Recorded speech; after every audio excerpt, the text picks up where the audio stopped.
이 시대만큼이나 교회가 세상으로부터 손가락질과 비난의 대상이 된 때가 없었던 것 같습니다. 물론 성경은 분명 주님이 다시 오실 때가 가까이 오면 교회와 성도들을 향한 박해와 대환란이 있을 것이라고 말씀하셨기 때문에 이러한 현상들이 말씀대로 가는 것이라고도 할 수 있겠죠. 그러나 성도가 받는 고난이 또 그것이 자기의 욕심과 죄 때문이라면 그것은 분명히 부끄러운 일이라고 성경은 말씀합니다.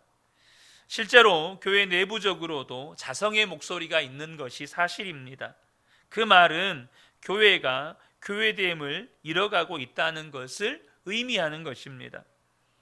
과거에는 예수 믿는다는 것, 교회에 다닌다는 것, 또 그 중에 직업이 목사라는 것을 말하는 것이 전혀 부끄럽지 않는 때가 있었습니다. 그러나 이 시대에는 우리가 예수를 믿는다고 또 교회를 다닌다고 직업이 목사라고 말하는 것이 정말로 꺼려지는 시대입니다. 얼마 전 어느 식당에서 갑질을 한 모녀, 그분들이 목사의 아내요 딸이었다라는 뉴스 기사는 정말 같이 믿는 사람들로 하여금 정말로 나쁘끄럽게 만들었죠. 여러분, 교회가 교회됨을 잃어버리면 안 됩니다. 성도가 성도됨을 잃어버리면 절대 안 됩니다. 그것은 예수님이 말씀하시기를 소금이 맛을 잃어버리는 것과 같은 것입니다. 오늘 본문을 보면 안디옥 교회의 분쟁을 해결하기 위해서 예루살렘에 올라온 바나바와 바울로 인하여서 이 예루살렘 교회에서는 최초의 종교회의가 열리게 됩니다. 본문에 그 최초의 종교회의인 이 예루살렘 교회 안에서 그 회의 가운데 되어진 일들을 기록하고 있는 것을 볼 수 있습니다.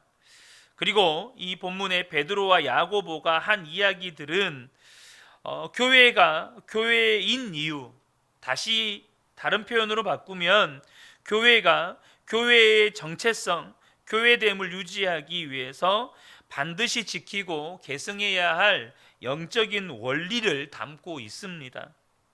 저는 오늘 본문의 말씀을 통해서 교회가 교회됨을 잃지 않기 위해서 반드시 붙잡고 또 계승해야 할 영적인 원리를 함께 나누고자 합니다. 그래서 오늘 말씀의 제목이 교회됨을 잃지 않으려면 이라는 제목입니다. 교회됨을 잃지 않으려면 교회는 어떠해야 하는 것입니까? 본문 속에서 세 가지 영적인 원리를 나누고자 하는데요. 첫 번째는 언제나 은혜가 먼저라는 것입니다. 언제나 은혜가 먼저다. 베드로는 이방인도 하나님이 택하셨고 오직 예수를 믿으면 이방인도 구원받는 사실을 이야기하기 위해서 자신이 요바에서 환상을 보게 된 것과 또 그로 인해 고넬료의 초청을 받고 그들이 베드로 자신과 동일하게 예수님을 믿고 성령을 받은 사건을 간략하게 소개합니다. 7절부터 9절 상반절인데요.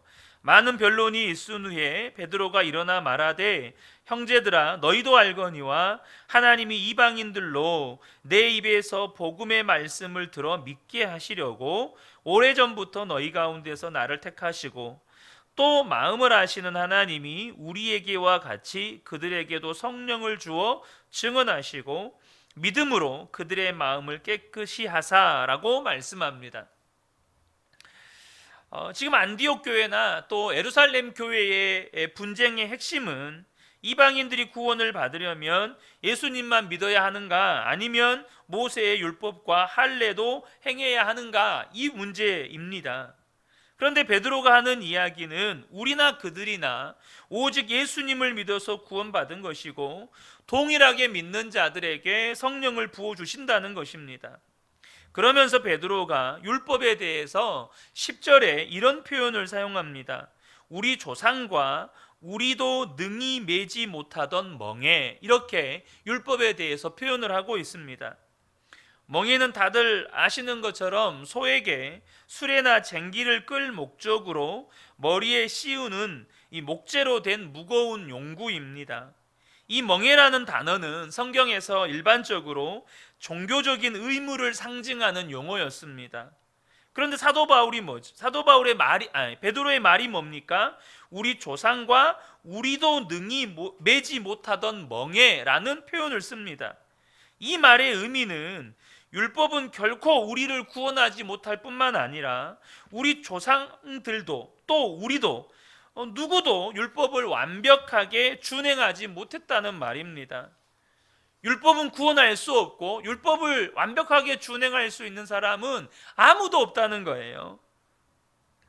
지금 여러분 교회가 교회됨을 잃어버리는 가장 큰 현상, 안디옥 교회에서도 그렇고 예루살렘 교회에서도 그렇고 교회가 교회됨을 잃어버리는 현상, 고린도 교회에서 나타났던 대표적인 현상이죠. 그것은 바로 교회가 분열되는 것입니다.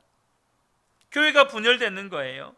그런데 그 교회가 분열되는 것의 근본 원인에는 언제나 유대인들이 자신들과 이방인들을 구분짓는 율법과도 같은 어떤 기준, 또 생각, 주장, 경험이 언제나 우선되기 때문입니다.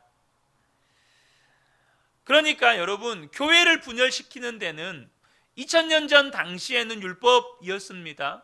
오늘에는요, 율법이 다른 모양들로 가장하죠.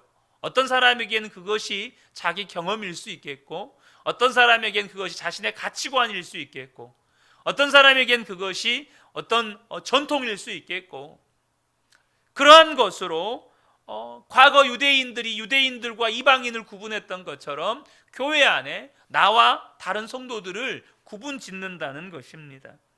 사도 바울은 에베소서 말씀을 통해서 이것을 중간에 막힌 담이라는 표현을 사용했습니다. 예수 그리스도께서 십자가를 통해서 유대인과 이방인을 구분하게 했던 율법, 오늘날로 표현하면 성도와 성도를 분열시키고 서로 원수되게 하는 모든 담을 예수 그리스도께서 십자가로 말미암아 허무셨다고 말씀하십니다. 에베소서 2장 14절에서 16절이죠. 그는 우리의 화평이신지라 둘로 하나를 만드사 원수된 것 곧 중간에 막힌 담을 자기 육체로 허시고 법조문으로 된 계명의 율법을 폐하셨으니 이는 이 둘로 자기 안에서 한 새 사람을 지어 화평하게 하시고 또 십자가로 이 둘을 한 몸으로 하나님과 화목하게 하려 하심이라. 원수된 것을 십자가로 소멸하시고, 그러니까 유대인과 이방인들 사이에 원수되게 만들었던 담이었던 이 율법을 예수님께서 십자가에서 다 소멸하셨습니다. 이 말이 무슨 말입니까? 누구도 구원받을 자격이 없는데, 누구도 자신의 수고와 노력으로 자신을 구원할 수 없는데, 그 자격 없는 자들이 어떤 수고나 어떤 노력이나 행위로 그들을 구원하신 것이 아니고 오직 예수를 믿는 믿음을 선물로 주셔서 구원하셨다는 말이에요. 여러분, 이것이 은혜입니다. 그래서 여러분, 구원에는 누구도 자랑할 수가 없습니다. 예수 믿는 데는 누구도 자랑할 수가 없는 거예요. 에베소서 2장 8절과 9절에 보면 너희는 그 은혜에 의하여 믿음으로 말미암아 구원을 받았으니 이것은 너희에게서 난 것이 아니요 하나님의 선물이라. 행위에서 난 것이 아니니 이는 누구든지 자랑하지 못하게 함이라. 여러분, 구원은 은혜이기 때문에 누구도 자랑을 할 수가 없는 거예요. 내가 주일 성수를 완벽하게 해서 복을 받았다. 내가 하나님 앞에 40일 금식 기도를 해서 복을 받았다. 누구도 여러분 하나님이 베푸시는 구원의 은혜 앞에서 자랑할 수가 없다는 거예요. 왜요? 자격이 있어서 얻은 게 아니기 때문에, 혹은 나의 어떤 수고와 노력으로 얻은 게 아니기 때문이죠.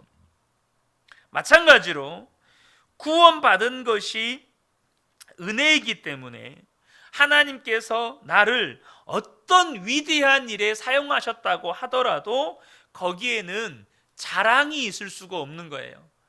구원 받은 것이 은혜이기 때문에 나를 어떤 위대한 일에 주님이 사용해 주셔도 그 모든 것은 다 은혜라는 것입니다. 고린도전서 15장 10절에 그러나 내가 나 된 것은 하나님의 은혜로 된 것이니 내게 주신 그의 은혜가 헛되지 아니하여 내가 모든 사도보다 더 많이 수고하였으나 내가 한 것이 아니요 오직 나와 함께 하신 하나님의 은혜로라. 여러분, 저와 여러분이 하나님께 쓰임받는 하나님의 사람들 되시기를 축복합니다. 그러나 꼭 기억하셔야 합니다. 저와 여러분이 하나님께 쓰임받을 때 그것이 은혜라는 것입니다. 그래서 이 은혜가 먼저라는 말을 좀 더 실제적으로 적용을 해보면 교회가 교회됨을 잃지 않기 위해서 어떤 분쟁이나 갈등의 상황에서도 그 은혜가 먼저다 이것을 적용하는 게 뭐냐면 언제나 여러분 우린 사람이기 때문에 교회 안에서 갈등을 겪을 수 있습니다. 교회 안에서 여러분 그 의견의 다름 때문에 혹은 분쟁을 겪을 수 있어요. 그러나 그 가운데서조차도 교회됨을 잃지 않으려면 꼭 기억하셔야 돼요. 은혜가 그 상황에서 은혜가 먼저라는 말이 뭘까요? 하나님께서 나에게 어떤 은혜를 베푸셨는지를 먼저 기억해야 한다는 말입니다.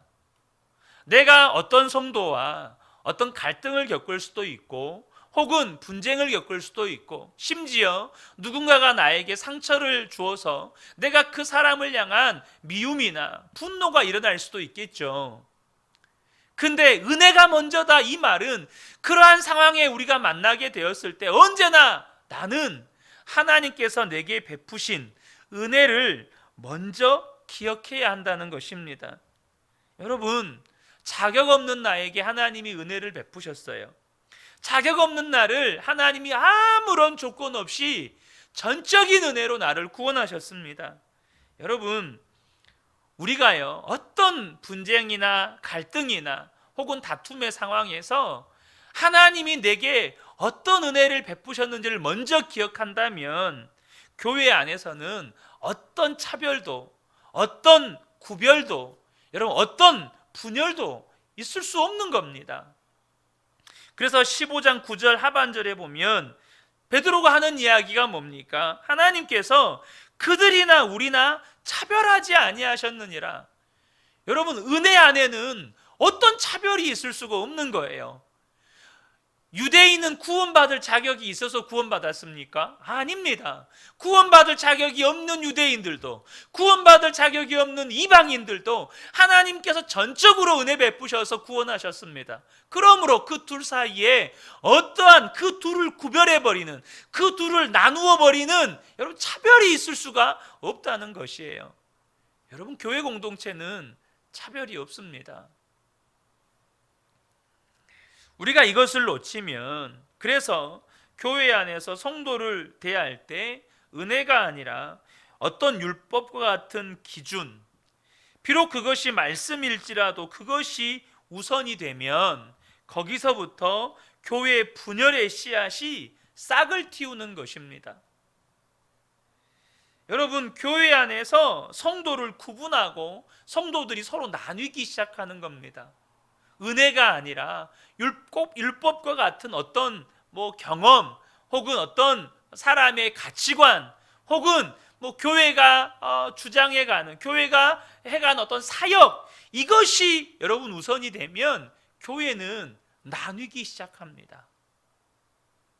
제가 언젠가도 한번 말씀을 드렸을 거예요. 제가 중앙아시아의 카자흐스탄이라는 나라에 단기 선교를 갔을 때 첫 해 너무너무 은혜를 받았고 두 번째에 또 갔는데 저희가 방문했던 어떤 그 민가에 우리를 섬겼던 그 가정에 신랑 남편 되시는 분이 돌에 발등이 찍혀서 발이 이렇게 퉁퉁 부어 있었어요. 너무나도 병원 시설이 열악하니까 민간요법으로 이렇게 무슨 풀 같은 걸 찍어 발라서 거기다가 이렇게 말아놨는데 발은 퉁퉁 부어 있는 거예요. 우리에게 기도를 해달라고 부탁을 하시는 겁니다.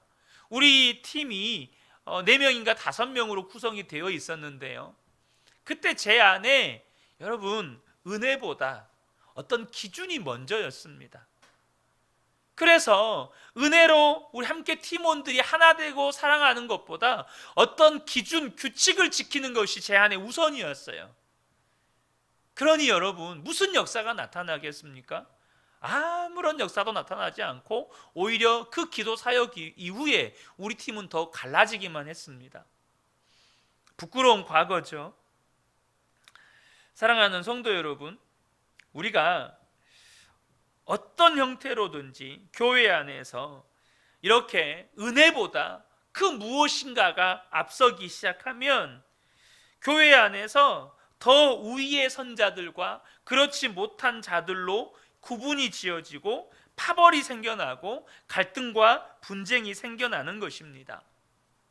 여러분, 10,000달란트 빚을 탕감받은 종이 왜 100데나리온 빚진 친구를 용서하지 못하고 그를 감옥에 넘겨버렸을까요? 이유는 한 가지입니다. 자신이 10,000달란트의 빚을 탕감받은 그 은혜를 받았다는 사실을 망각해 버렸기 때문입니다. 자신이 어떤 은혜를 받았는지를 망각해 버렸기 때문이에요. 여러분, 성도가 교회 안에서 성도들이 하나님이 내게 베풀어 주신 은혜를 잊어버리면 거기서부터 교회의 분열은 시작이 되는 것입니다. 여러분, 언제나 은혜가 우선입니다. 사람이기 때문에 갈등이 있을 수도 있고, 혹은 분쟁이 생겨날 수도 있겠고, 혹은 의견의 충돌이 있을 수도 있겠죠. 그러나 우리가 언제든지 기억하셔야 합니다. 우리가 그때마다 하나님이 내게 베풀어 주신 은혜를 먼저 기억하셔야 합니다. 두 번째는 뭐냐면 십자가 복음만 증거되어야 한다는 것입니다. 10절과 11절은 다시 한번 베드로의 이야기를 기록하고 있는데요. 베드로는 무엇을 이야기하냐면 율법이 결코 사람을 구원할 수 없음을 강조하고 있습니다. 10절 11절입니다. 그런데 지금 너희가 어찌하여 하나님을 시험하여 우리 조상과 우리도 능히 매지 못하던 멍에를 제자들의 목에 두려느냐. 그러나 우리는 그들이 우리와 동일하게 주 예수의 은혜로 구원받는 줄을 믿노라 하니라. 베드로는 지금 율법과 할례를 행해야 구원받는다고 주장하고 있는 이 바리새파 성도들에게 반증의 논리로 율법을 우리 조상과 우리도 능히 매지 못하던 멍해라고 표현하고 있습니다. 그 누구도 율법으로 구원받을 수 없다는 것의 증거가 뭐냐면 누구도 율법을 완벽하게 행할 수 없다는 것이에요.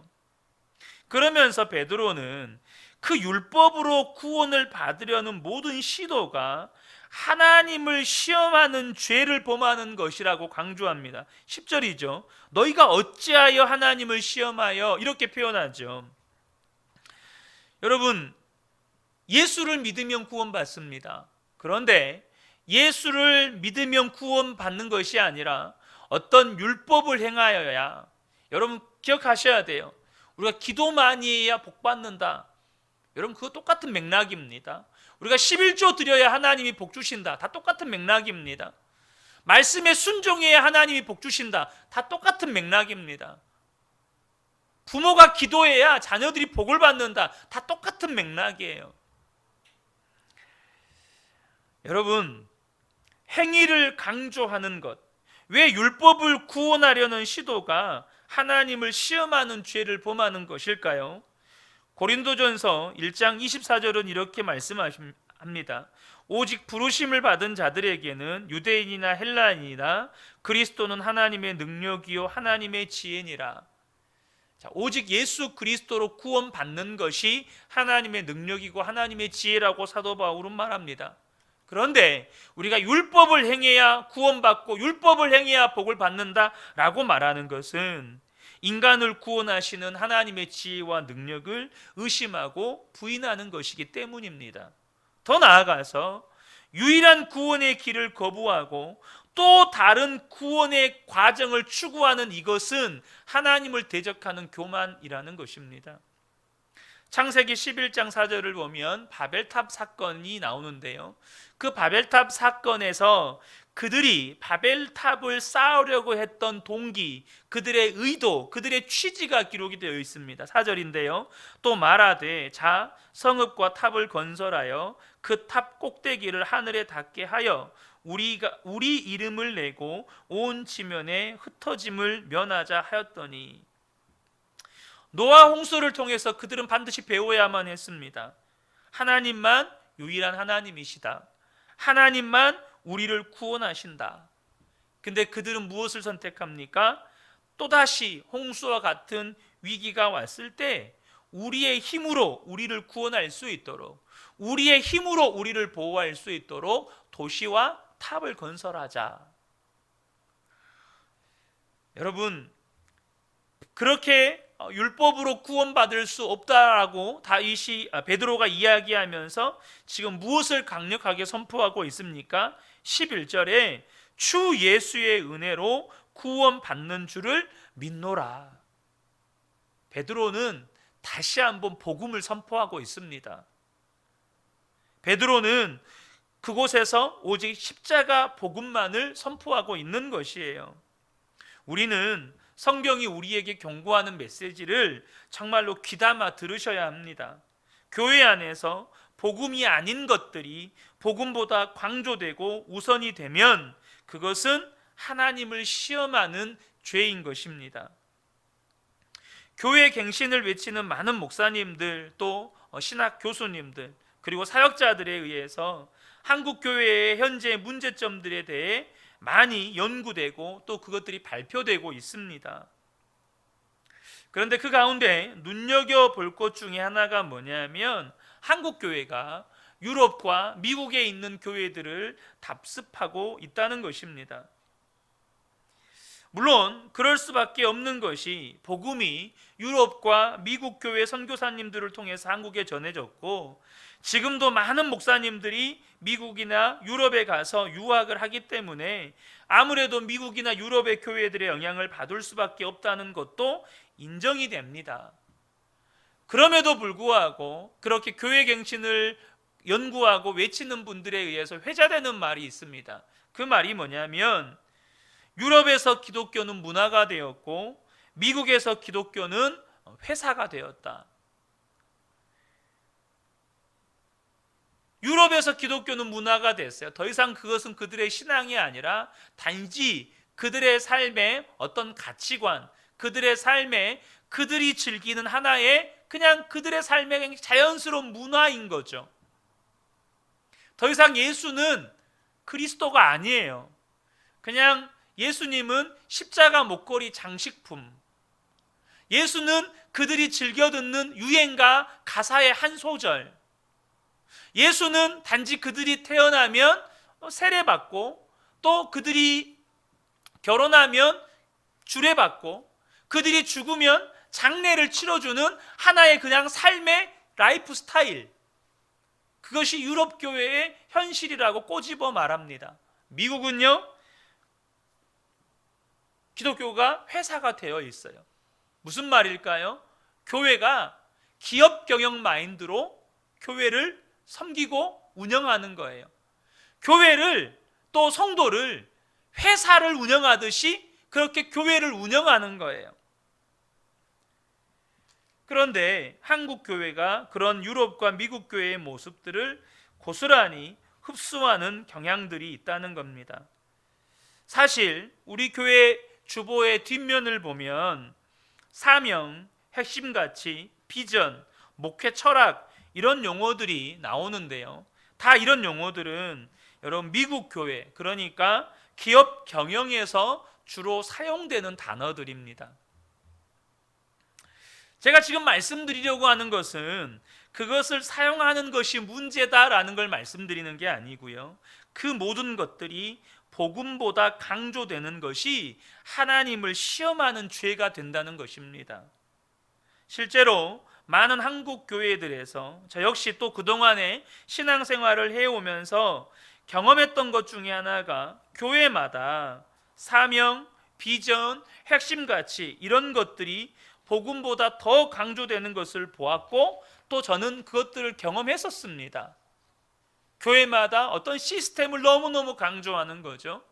그래서 그 시스템을 교회 부흥 전략으로 채택하고 교회 성장을 위해서 온 성도가 거기에 함께 몰두하고 끊임없이 그 성도들을 그 사이클 안에 집어넣고 그렇게 돌리고, 그리고 모든 성도들이 이 사명과 비전과 핵심 가치에 동원시키기 위해서 늘 인용하는 성경 말씀들이 있습니다. 그 대표적인 성경 말씀이 빌립보서 2장 2절, 우리가 지난 수요일에 나눴던 말씀 구절 중에 한 구절인데요. 마음을 같이하여 같은 사랑을 가지고 뜻을 합하여 한 마음을 품어. 고린도전서 1장 10절, 모두가 같은 말을 하고 너희 가운데 분쟁이 없이 같은 마음과 같은 뜻으로 온전히 합하라. 이 말씀들이 그 교회의 사명, 비전, 핵심 가치의 모든 성도들을 동원하는 그 용도로 이 말씀들이 쓰여진다는 거죠. 물론 그것이 틀렸다고 말하는 것이 아닙니다. 교회는 같은 말을 해야 하고요, 교회는 같은 마음을 품어야 하고, 교회는 같은 뜻으로 온전히 합해져야 합니다. 그러나 그것은 오직 십자가 복음과 예수 그리스도 안에서 합하여지는 것입니다. 중요한 사실은 말씀드렸던 이 비전, 사명, 혹은 핵심 가치, 혹은 그 교회가 가지고 있는 어떤 목회 철학, 또 어떤 시스템, 이 모든 것들이 복음보다 앞서게 되면 그것은 하나님을 시험하는 죄가 되는 것이에요. 그래서 제가 사명, 핵심 가치, 비전, 목회 철학들을 이 주보에 실어놨지만 그것을 성도님들께 강조하거나 혹은 성도님들로 하여금 끊임없이 그것을 머리에 되새기도록 하지 않습니다. 물론 저도 처음부터 그럴 생각은 아니었습니다. 그러나 하나님께서 저에게 가르쳐 주시고 깨우쳐 주신 것 중에 하나가 뭐냐면 이 강단에서는 오직 복음만 선포되어야 한다는 것이었습니다. 오직 말씀이 말씀대로만 선포되어져야 한다는 그것이었어요. 사랑하는 성도 여러분, 교회는 그 어떤 것도 십자가 복음보다 앞설 수 없습니다. 강단에서는 오직 십자가 복음만 증거되고 선포되어져야만 하는 것입니다. 자, 세 번째는요, 거룩하고 정결해야 한다는 거예요. 교회됨을 잃어버리지 않으려면 교회와 성도는 반드시 거룩하고 정결해야 한다는 것입니다. 오늘 본문 우리가 읽지는 않았습니다. 야고보가 베드로의 말을 이어받아서 자신의 의견을 말할 때 19절과 20절에 이렇게 말씀합니다. 그러므로 내 의견에는 이방인 중에서 하나님께로 돌아오는 자들을 괴롭게 하지 말고 다만 우상의 더러운 것과 음행과 목매어 죽인 것과 피를 멀리하라고 편지하는 것이 옳으니. 야고보의 의견도 베드로의 의견과 동일합니다. 이방인들도 다 예수를 믿어 구원을 얻는다는 것이에요. 그러므로 그들을 구원받은 성도로 교회의 구성원으로 받아들여야 한다는 것입니다. 그러나 야고보는 구원받은 성도의 삶에는 반드시 믿음의 열매가 있어야 함을 말합니다. 그것이 무엇입니까? 바로 거룩함과 정결함입니다. 야고보는 예수를 믿어서 거룩하게 된 성도는 반드시 우상의 더러운 것, 음행, 목매어 죽인 것, 피를 멀리한다고 말씀합니다. 이것은 당시 이방인들이 가지고 있었던 그들의 풍습 가운데 반드시 버려야 할 죄들을 말하는 것입니다. 여러분 잘 아시는 것처럼 야고보는 믿음에 따른 행함을 강조한 사람입니다. 믿음에는 반드시 행함이라는 열매가 따라온다는 것이에요. 야고보서 2장 26절을 보면 영혼 없는 몸이 죽은 것 같이 행함 없는 믿음은 죽은 것이라. 야고보서에서 직접적으로 언급하고 있는 행함은 뭐냐면 헐벗고 굶주린 형제자매를 도우라는 거예요. 나에게 도울 힘이 있으면서 돕지 않는 것은 그건 결코 믿음 있는 성도의 태도가 아니라는 것입니다. 본문에서는요, 거룩함과 정결함에 대해서 분명히 말씀합니다. 왜 본문에서 구원받은 성도, 앞서 말한 것은 여러분 율법 행하지 않아도 예수만 믿으면 구원받는다고 말했잖아요. 근데 갑자기 뒤에서 여러분 거룩함과 정결함에 대한 이야기를 한다는 건 뭔가 모순적인 것 같지 않습니까? 그런데 이것은 지금 구원받기 위해서 거룩함과 정결함이 있어야 된다라고 말하는 것이 아니고, 구원받은 성도에게는 반드시 거룩함과 정결함의 열매가 따라온다는 것이에요. 왜 구원받은 성도에게 거룩함과 정결함의 열매가 따라올까요? 그것은 구원받은 백성과 구원받지 못한 백성들을 구분짓는 십자가 대속의 은혜의 열매가 바로 거룩함이기 때문입니다. 여러분, 예수를 믿는 성도와 예수를 믿지 않는 성도를 구분하는 열매가 뭐냐면 거룩함이라는 거예요. 요한일서 1장 7절에 보면 그 아들 예수의 피가 우리를 모든 죄에서 깨끗하게 하실 것이요. 우리가 오늘과 어제 새벽에 시편 87편의 말씀을 나누면서 함께 나누었었죠. 천국 백성, 하나님 나라의 시민에게서는 반드시 이 땅에서 살아갈 때 열매가 나타난다는 거예요. 그 열매가 무엇이었습니까? 화평함과 거룩함이었습니다. 하나님 나라 시민 천국 백성에게는 반드시 화평함과 거룩함이라는 열매가 있다는 거예요. 그래서 사도 바울도 동일하게 하시는 말씀이 있습니다. 에베소서 4장 21절에서 24절입니다. 진리가 예수 안에 있는 것 같이 너희가 참으로 그에게서 듣고 또한 그 안에서 가르침을 받을진대 너희는 유혹의 욕심을 따라 썩어져가는 구습을 따르는 옛사람을 벗어버리고 오직 너희의 심령이 새롭게 되어 하나님을 따라 의와 진리의 거룩함으로 지으심을 받은 새 사람을 입으라. 성도가 예수 그리스도 안에서 가르침을 받았다면, 예수 그리스도로 말미암아 구원에 이르는 믿음을 가지게 되었다면 반드시 그 성도에게서 나타나는 열매가 뭐냐면 구습을 따르는 옛사람을 벗어버리게 된다는 거예요. 그리고 의와 진리의 거룩함으로 지으심을 받은 새 사람을 입게 된다는 것입니다. 벗는다, 입는다, 이것은 다 의복을 상징하는, 의복을 벗고 입을 때 사용하는 비유적인 표현입니다. 여러분, 예수를 믿으면 예수의 옷을 입습니다. 그 옷이 무슨 옷입니까? 거룩함과 정결함의 옷입니다. 우리로 하여금 썩어져가는 구습의 옷을 다 벗기셨고 이제는 거룩함과 정결함의 옷, 의와 진리와 거룩함의 옷을 입히셨습니다. 그래서 여러분, 성도는 거룩하고 정결해야 하는 것입니다. 그래서 교회는 죄와 타협할 수 없는 거예요.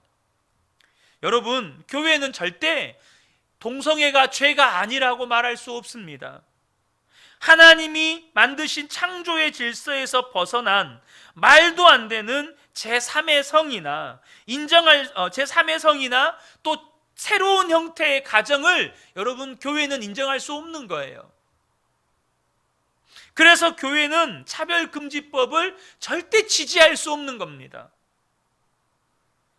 사랑하는 성도 여러분, 교회가 거룩함과 정결함을 포기하는 순간 교회의 정체성을 잃어버리게 되는 것입니다.